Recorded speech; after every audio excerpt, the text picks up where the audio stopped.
क्या आप यकीन करेंगे कि ब्रह्मांड का सबसे बड़ा विशाल नाग, जिसकी हजारों फनों पर ये पूरा ब्रह्मांड टिका है, एक दिन अचानक गायब हो गया।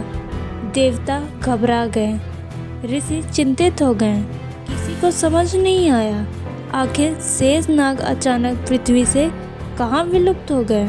लेकिन सच्चाई और भी चौंकाने वाली थी।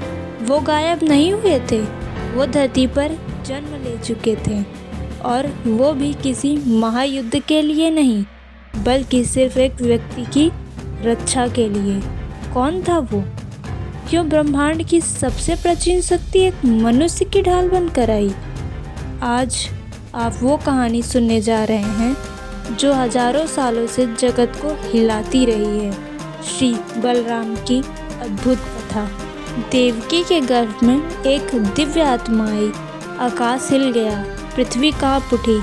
देवताओं ने कहा, ये वही है, वही जो विष्णु को अपनी फनों पर विराजमान करते हैं, वही आदिशेष नाग। लेकिन कंस की तलवार हर क्षण देवकी के सिर पर लटकती थी, और देवताओं के सामने सबसे बड़ा सवाल खड़ा था। कृष्ण का जन्म तो तय है, पर उनकी रक्षा कौन करेगा? शेषनाग ने उत्तर दिया, जहाँ मेरे स्वामी जन्म लेंगे, मैं वहीं उतरूंगा। उनकी आत्मा को जो शक्ति चाहिए वो मैं बनूंगा। फिर हुआ वो चमत्कार जिसे सुनकर ऋषि भी स्तब्ध रह गए। एक रात देवकी के गर्भ से भ्रूण गायब हुआ। किसी ने कोई स्पर्श नहीं किया, कोई दरवाज़ा नहीं खुला, बस एक अद्भुत तेज प्रकाश का गोला कमरे में फैल गया, और वह दिव्य भ्रूण रोहिणी के गर्भ में स्थापित हो गया। लेकिन असली सच्चाई सिर्फ देवताओं को पता थी। दुनिया का भविष्य बदलने वाला योद्धा जन्म ले चुका था। गोकुल में एक बच्चा जन्मा, जिसका शरीर तो सामान्य था, लेकिन जिसकी शक्ति असामान्य।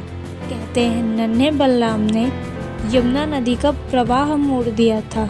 जब कृष्ण शैतानियाँ करते थे, उन्हें समझाने वाला वही भगवान कृष्ण। जितने चंचल थे बलराम, उतने ही शांत। एक तूफान था, दूसरा उसकी दिशा तय करने वाली शक्ति। जरासंध का सामना, दुर्योधन को गदा विद्या, कौरव पांडव युद्ध में संतुलन। हर जगह बलराम की भूमिका दुनिया को दिखाती है कि शक्ति का असली अर्थ विनाश नहीं, संयम है। उनका एक ही धर्म था, अपने भाई की रक्षा और धर्म का संतुलन। महाभारत के बाद बलराम मौन हो गए, समुद्र किनारे बैठे, गहरी आंखें बंद की। शरीर धीरे धीरे शांत हुआ, और अचानक आकाश में एक विशाल, उजली, अनंत लंबाई वाला नाग प्रकट हुआ।